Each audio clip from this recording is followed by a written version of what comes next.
Hey guys, welcome back to Heroes of the Storm. Today I'm going to be bringing you a little guide on how to play possibly my favourite hero at the moment, and that will be, again, Greymane, or just Greymane as you refer to.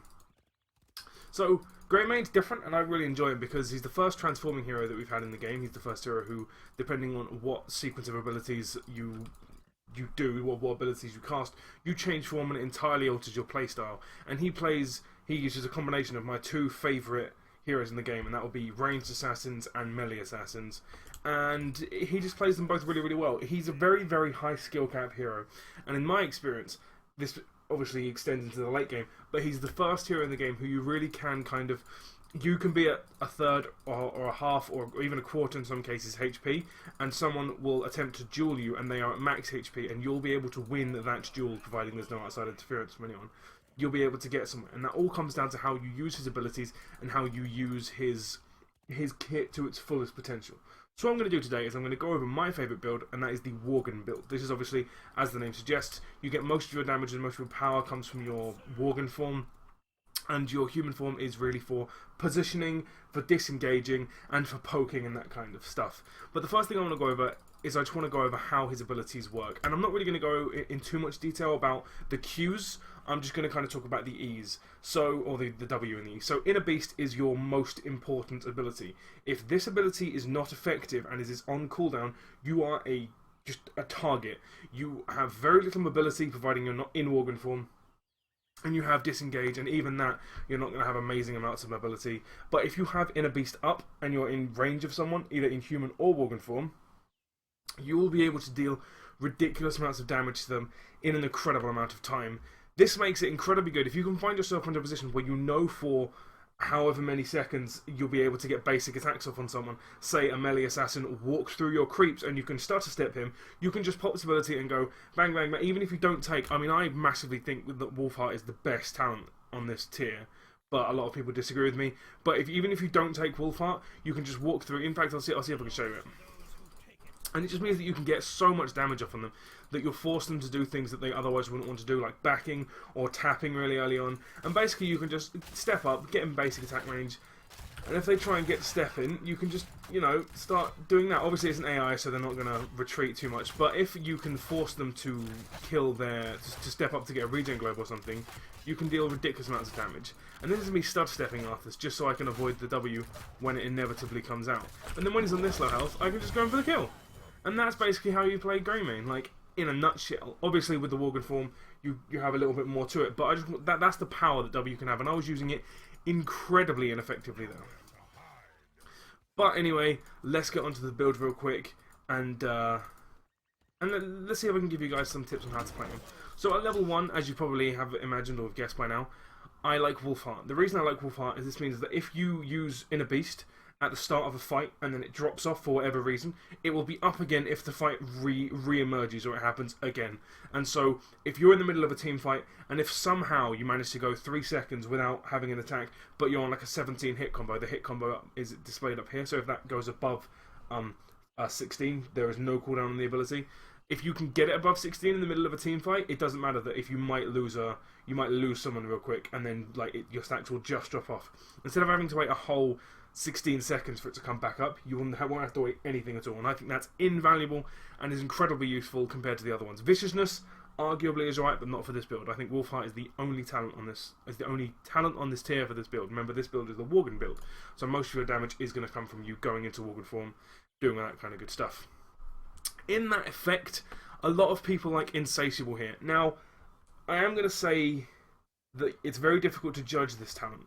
And it's very difficult to judge Greymane's mana pool because there is a bug at the moment where you can double cast Inner Beast. If you play like I do and you continuously mash buttons, if you mash Inner Beast too much, you will cast it twice, but for no additional effects. You won't gain like 100% attack speed.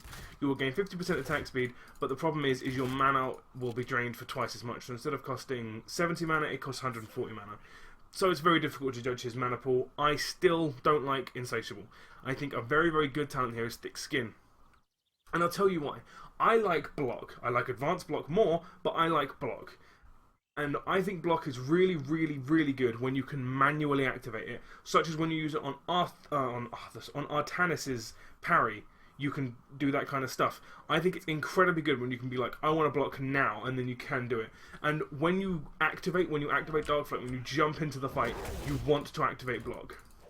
Like, there's nothing else, there's no other time you're really going to want it unless you know you're going to get poked down in human form, which is unlikely. But it's just to have it when you jump in, you can use it, is incredibly effective. On this tier, this is kind of for the 3 builds. If you're going human build, cocktail build, or Worgen build, and of course you're going Worgen build, so you want to take this one. I just want to talk about this real quick. So it's basically gathering power, but for your basic attacks, which is really nice.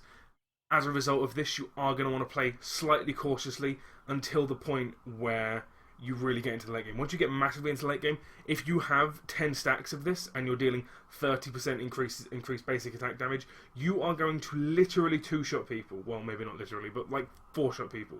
You literally go, jump in on them, go 1, 2, 3, 4, and they're dead. And if you have Inner Beast, those basic attacks are coming out fast. So it's an incredibly good talent to take, and as with most people, it does lead to a little bit of snowballing, but if you can play safe and not die much, this talent is incredible.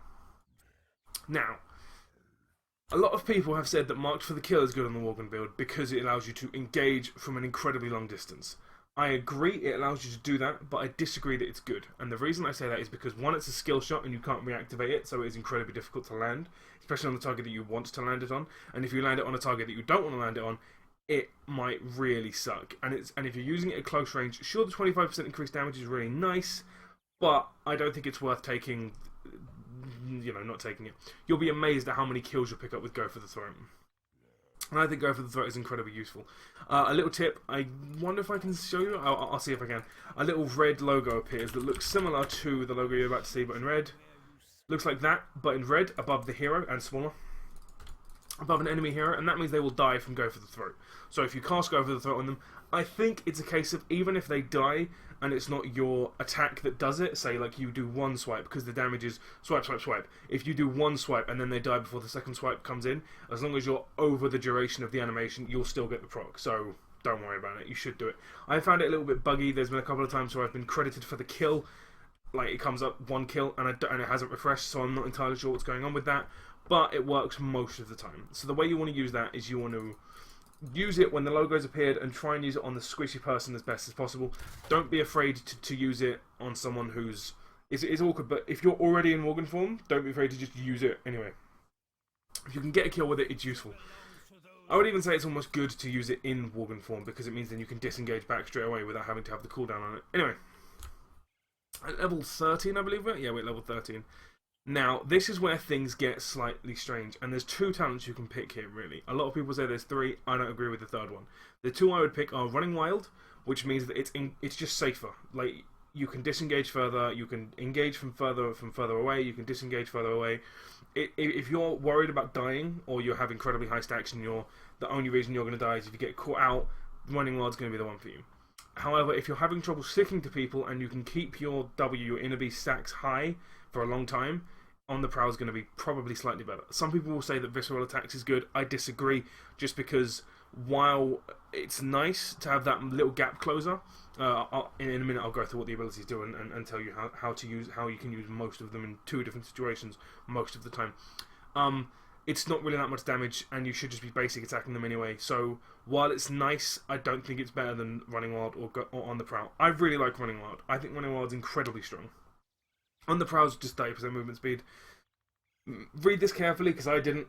When I first did it, I thought it was once after 3 seconds or for 3 seconds, like once you press the button. But it basically means that when you use it, 3 seconds after you've used Inner Beast, you'll gain 30% movement speed until it runs out. So if you can keep your stacks high, this is the way to use it. If you can't, Running Wild. And I would say if you're in doubt, go for Running Wild. Just so you get an idea of the range of it now. It's pretty big. I'll even show you the range of Disengage. Because, amazingly, quite a lot of the time I find myself, the trouble I have is I just get out of position with this guy, and while it's fine to do that, look at the range of Disengage, it's incredible. While it's fine to do that, having something to roll that far away with little to no risk is amazing. It's great. 16 are we at? No, yes, we're at level 16. Level 16, the only real go-to one would be Alpha Killer. If you do have an incredibly overpowered, if you do have an incredibly strong lockdown team. And when I say overpowered, I don't mean they're too powerful. I mean they literally overpower the opponents by the CC.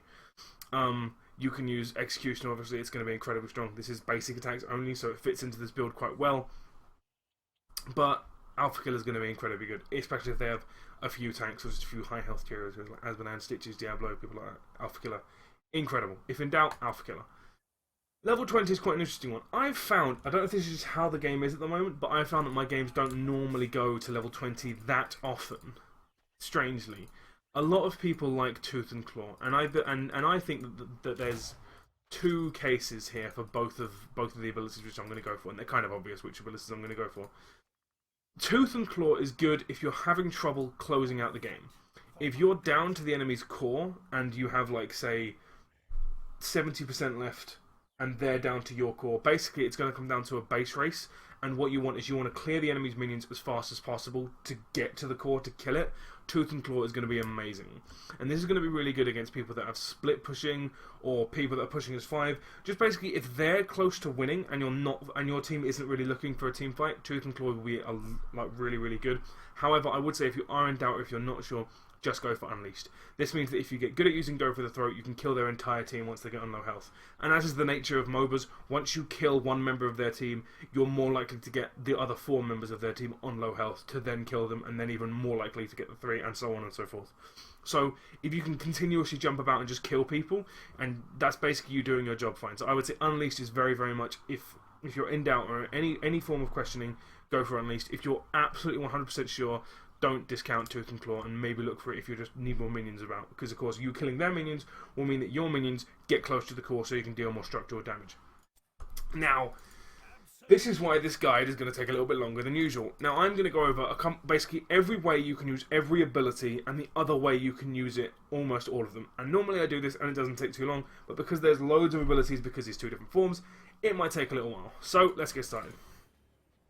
When you're in the laning phase, you're going to want to stay in human form pretty much all the time. And you want to cast your Q on the frontmost foot soldiers. And this is because the splash, if you time it right, which I didn't, should hit all of these back minions. That puts them on half health. I would say at this point, don't even bother about zoning them out unless they step into your minion wave for one reason or another. Oh god, I missed him again. And then, so as you can see, I'm up against Arthas, who's not the best laner, but isn't a bad laner. Now, mana isn't a problem, and because you don't have any stacks of regen master or any of that good stuff, don't worry about farming regen globes. Obviously, it's nice to have because it means your health's going to be high and your mana's going to be high, but don't really worry about it too much. What you want to do is you want to stay in human form and make sure you're using your Q to damage as many of the minions as possible. Obviously, the one who you Q will take less damage than everything else, but if you do it right, every minion should take some form of damage. And if you play well, or even if you just play reasonably well, you can clear lanes incredibly effectively. If you are in the situation where you know you're going to be able to get free damage off of them, only consider casting Inner Beast if you're absolutely sure that you're going to take them to a worth amount. 70 mana is going to be it's less than, but it is basically going to be a Q. Now, 1 Q is the difference between clearing a wave and half clearing a wave. And because of the nature of it, if you cast it well, which of course doesn't take any time to get good at all, like once you play one game you'll understand how it works. Once you get good at casting that, you'll be able to clear waves incredibly effectively. So having a Gilnean cocktail in the laning phase is more effective than having Inner Beast. So just be very, very cautious when doing it. Don't be afraid, as Greymane, to go roaming. If there's 2 of you in a lane and you see that top lane, there's 2 of them in that lane, and there's 2 of your guys or whatever, some form, and basically you can gain a numbers advantage, don't be afraid to run up there. And if you do run up there, I'll make a little example of it over here. Say I'm in this situation. This is jungle and this is top lane. My top lane is backed, and I see Arthur's pushing for free. Now, Arthur isn't exactly the best person to go with. What I would do is I would start basic attacking him from the back. And the reason for this is to get as much free damage off as possible. Obviously, depending on what hero you're basic attacking, this is going to be different for every hero. Then as soon as he starts running away, at the max range possible, try and get him. Try and get him with the disengage, with the dark flight, and then whatever. And then if you have your ult, obviously use it to secure the kill. But what I see a lot of people doing, which I think is entirely wrong, is when they go for the gank, go straight into Worgen form. While this is good, heroes that have some form of move away, heroes like Valor and Falstad and any other hero that can just jump away for some reason, will just jump away and you're in Worgen form and it's going to be incredibly difficult for you to get near them. And unless you use an aggressive move, which when you're ganking, you don't want to be using an overly aggressive move. You've already used your aggressive move, you're in their lane. So You want to be as cautious as possible. So I would say use the human form as much as possible. Don't be afraid to throw a Q out if you can. Maybe get a little bit of free damage off. Put W up as soon as possible, knowing you're going to be able to keep the stacks off and they're not going to drop instantly. And as soon as they use some form of escape, as soon as they do something to kind of get out of the way and secure, then jump on them. As soon as they're out of options and they just have to run, jump on them. If they don't use those, just keep basic attacking them. And then if they try and run around you, just do as much damage as possible. When you're going for a gank in that situation, you're not 100% going for the kill. And if you get them on low enough health, just hit them with go for the throat. Even if you don't kill them, you might be able to go for the throat Q, because the way it works, like if I show you it now, if I can, obviously I'm not going to be able to because Arthas is going to run away. But if you're getting them low enough, you can go for the throat Q, and then if you hit it, like I didn't, you'll be able to get a basic attack off straight away, and you might just be able to just react faster than they can. Like, they might just not react fast enough and you might be able to grab the kill. I see too many people ganking or doing something and they're just going straight into Worgen form. Use your human form to its maximum potential, even though almost all of your power comes from being in Worgen form. To that same effect, in the laning phase, if you do find yourself in Worgen form, don't panic. Don't instantly switch out. If you want to switch out but don't really want to disengage, which I see a lot of times that I find myself doing it, I'm like, I'll be sitting in a lane, and I'll be like, well, I kind of want to save this 10 mana. This 10 mana could be, I mean, it's not that much. I'll jump in just so you can see. There's a 5-second cooldown, so if I find myself in Worgen form in the lane, basically, in this situation, I would instantly change back into human form. I wouldn't even try. As soon as I go into a fight with Arthas, I'll be dead. But I'm just going to melee attack him just to get him out of lane, so I can show you basically what you can do against him. And I didn't put in a beast up because I'm not concentrating. So in this situation, you find yourself in Worgen form, don't be afraid to just use your Q to just clear the wave. It does a lot of damage, and you can quite easily just clear a wave very, very easily. And if you find yourself in Worgen form and you don't want to be in Worgen form, you want to save the 10 mana, just mount up. As soon as you go into mounting form, it'll change back into human form. Very, very useful little trick there. Shouldn't be using it all the time, because Disengage is obviously really nice, and 10 mana is useful. But a lot of the time, I'll be in a brush or something, and I'll be like, I don't want to be in Worgen form. But if I Disengage, I'll roll out of this brush, and I don't want to do that either. Just mount up, you'll be fine. No tip. A lot of people told me that. It's very, very useful. And now, I think, if you've played Basic Attack Heroes, sorry, I'm going to go on a little tangent here. If you've played Basic Attack Heroes, you'll know how to play Greymane in his human form. Stay at max range. Always play on the defensive. Make sure you're at max range as often as possible. Only go for the kill when you're sure you can get it. Don't be greedy. Play cautious. That's pretty much the how to play basic attack champions and how to play Greymane. Now the difference is with Greymane is that don't chase champions thing is kind of not true. And what I mean by that is as soon as you see someone running away, if you can, jump on them. Once they're vulnerable, once you know you can win the fight, if you can get on them, get on them. Now what I'm going to show you is a couple of little tips when you're in Worgen form, because of course when you're in human form you shouldn't really be caught out, and if you are caught out you're probably dead. Just remember you can jump, you can use Dark Flight on minions, you can use it on walls, you can use it on anything to get that gap to jump away from the enemy team. You can even use it on minions if you somehow have vision of them, but remember it's targeted ability so you will need vision on them. Anyway, once you're in Worgen form, there's a couple of little tricks you can do. One of those tricks is Q marches you in a direction. So say I'm standing still, I use Q over there, I move that way. What you can do is you can use Q into E to get a surprisingly far distance, even if you don't take running wild. You will just go miles away, and if someone's trying to chase you and that happens to them, you are now in human form as well. You can just throw a Q back, sort of mounting up, all kinds of good stuff. It's a really useful little technique to learn to just get away really, really quickly. Using Go for the Throat, I would say, is a bad idea, particularly if you take running wild to open, because when you jump, you do a little bit of damage. It's a longer range. You can then follow up with a Q and then an R afterwards. And quite a lot of the time you'll find yourself getting the kill. Now another little thing I'm going to show you now is the aggressive disengage.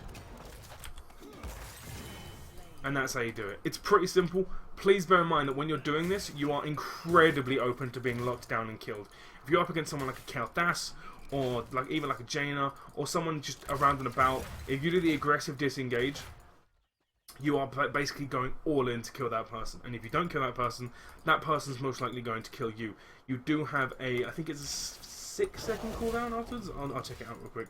So I'll be killing Arthas, blah blah blah. Arthas uses a gap close or something to get away. I disengage back through, yeah. I've got 6 seconds before I can hope to jump to something else. And there has to be something there for me to jump to. And then after that I have another 6 seconds before I can disengage again. Obviously if you do find yourself back in that situation, you can use a technique we just discussed, which is the Q into E, which will get you incredibly far. As you can see here, I'm halfway through a ridiculously big lane. And then I Q, E in the same direction and I'm almost back home. Very, very useful stuff. that's pretty much going to cover it. A couple of last little tips to playing Greymane are: don't be greedy. In my opinion, once you get the kill, pull back. He doesn't have any way of regenerating his health. The only way you're going to get of saving your health is going to be through generating distance so people can't hit you and using your block. So basically, one kill and then retreat, wait for the healer to heal you up, jump in, one kill, then retreat is going to be incredibly good. A lot of people say he's bad in the laning phase. I entirely disagree. I think he's incredibly strong in the laning phase if you just stay in human form. Admittedly, you don't take the Worgen form, but at level 1, your human form I think is just innately more powerful. Just a couple of last little tips to give you guys before I leave you off.